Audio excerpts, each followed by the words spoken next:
Hi and welcome to Let's Talk, a series where each week I'll be choosing a player to speak about from the Arsenal squad, sharing with you my thoughts and opinions about their previous and current form, bringing you stats and asking what are the expectations going forward. So stay tuned and let's talk. What's good, people? Welcome back to the Arsenal Bloodline. You're here with me, Jules, and this is another episode of Let's Talk. But before we get into who the player is, remember to like and subscribe, share, tell your friends, tell your people. Okay, so the player in question is none other than Bukayo STARBOY Saka. STARBOY Saka. It's a North London team. You know what time it is. Yeah.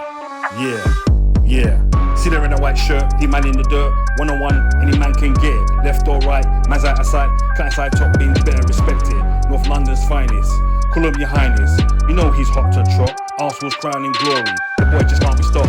STARBOY Saka, North London soldier, Haaland product. The game is over. Watching this guy's career from the beginning has been a pleasure. And let's face it, he's carried us through many a season. And he's the go-to guy. He's the guy that we look to in the team to make things happen, you know. So ever since his debut, he came along at a time where we were struggling and there wasn't really nothing going on. Yes, we had the Aubameyangs, we had Lacazette, we had Ozil.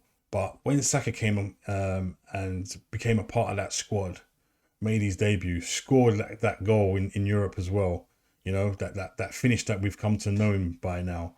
That was a beautiful thing to see. But ever since he has come along, you can see he's made a crucial difference into the way we play.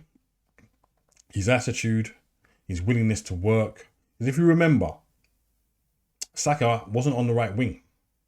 He came into this team and he had to cover for other players who were injured. I think it was Kolasinac at the time who was actually injured. Saka filled in at left back, if you remember. So he started off as a left back and then I think became a wing back. And then he became the left-sided player of the three. And that's how it all started for him. And so no matter where he was asked to play, he was always willing to do so. And he worked really hard. That was the one thing I noticed about his play, his game. And then eventually, I think when Arteta came in, switched him over to the right-hand side. So he became like an inverted forward, you could say. And it kind of did work, didn't it? From then on, we could see the emergence of Bukayo Saka being that right winger or right-sided forward, whatever you want to call it. And he kind of made that position his own. Then obviously going on to play for England and doing the same thing there. But Saka still remained the key figure in the team, the shining light, the guy that everyone looks to win us games or be creative. And I like the fact that the growth that he's shown since making his debut is brilliant. Since making his Arsenal debut as well, Saka's progression has come on leaps and bounds, going from strength to strength, from season to season. His first 2 full seasons, he only managed 6 goals and 8 assists. So since the season 21-22, he actually hit double figures 3 years in a row, barring last season where he only got 6 goals, which was due to his injury. So I reckon if he didn't get that injury, he would have easily got double figures and easily probably got 20 assists. I reckon he would have gone on to get 20 assists plus. You can see in the way he plays now, he knows what he's doing. I love a player that knows what they're doing and know what they have to do. They don't look for direction. They don't need it. They just know what they're doing. And he's got that air of confidence now. Yeah, a little bit of arrogance, which isn't too bad. It's all right to be arrogant every now and then, isn't it? It's all right. It's all good. As long as you don't rub it in people's faces, it's all good. You know, Saka he's a bit of a joker as well. You know, he likes to clown people with the celebrations. But these are guys that he probably knows from meeting up with the England squad. He's probably told them, look, man, when I score, I'm doing your celebration in it. That's just how it is. And he's done it many, many, many a time. And hopefully he'll do it many, many more times. Because that's just part of his personality. He's a bubbly character. Connections he makes with some of the players, Martin Ødegaard, Ben White, for example, down that side, they have a good relationship. And it works and it shows on the pitch. Now, like I said, the one thing that is missing from Bukayo Saka is medals and trophies. He needs to get some now. he has shown loyalty to the club, and I don't think he's the kind of player that would be like, right, I'm leaving because, but there might come a time, you never know, when things ain't going the right way and other opportunities come. One day he could decide, okay, I've got to take it. I've got to take the opportunity and try and win something, because that's what it's all about, right? Winning trophies, winning medals, being successful. He's an Arsenal man, and he needs to get something to show for that, for his legacy, his Arsenal legacy. He needs a trophy. He needs the big trophies as well, and it's time to deliver.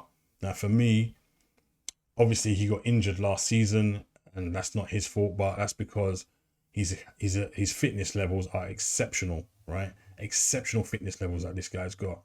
So when he does get injured, it's always a worrying factor.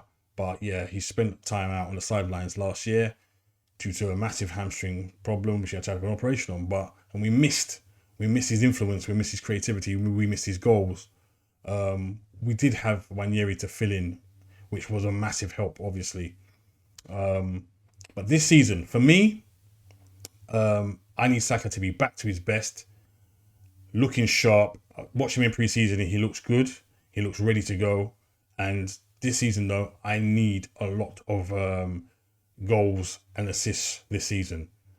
We've now got a number 9, so he's got someone he can make another connection with, hopefully create a lot of chances for, and be back in. Yeah, man, just score them goals, man. I want him to get 15 plus goals this season, but really, ideally, I'd like him to hit 15 plus goals in the Prem. That would be saying something. I mean, it's time to get those figures up, those numbers up. Like I said, he's young, so there's still time for him to actually get those numbers up. With the likes of Salah. Salah's a winger. Salah was young once, and Salah's numbers weren't always like they are now. So I think there's plenty of time for Saka to increase his goal rate. He does take penalties. I don't know if that's going to be the case in another year or two when Gyökerres gets his feet firmly under the table. But for now, as you take the penalties, add that to it, because the penalties, you get 5 penalties, you score them, he should be able to score another 10 goals beside that. And that's what I'm hoping for this season. And I'm hoping that this is the season he lifts silverware, because I think he deserves it. He's been a cracking player from day one. And I think there's more to come from him. I think there's definitely more to come from him. There's also a debate about Saka being compared to other players in his position. Is he world class? It's for me, I'd say right now, no, not world class. He's on the cusp of becoming world class, but I think his consistency levels needs to be a little bit higher. And also, you obviously got to bag them trophies. Once you bag them trophies and you're very, very consistent, you get your goal ratio up, your goal tally up, the assists up, then I think he can become world class. In the next 2 to 3 years, he'll definitely be world class, in my opinion. But yeah, Saka, great talent for us. I'm hoping for big things for him this season. He looks sharp, like I said. He looks ready to go. He looks hungry. He's got that fire in his belly. Missing out all those months last season, I think he's ready to go, and I think he's going to give us all a treat this season. Remember, people, let me know your thoughts about Bukayo Saka. Do you think he's world class at this stage right now? Will he become world class if you don't think he's world class? Let me know in the comments below. And don't forget to like and subscribe. Catch you on the next episode. But for now, I'm out. Peace.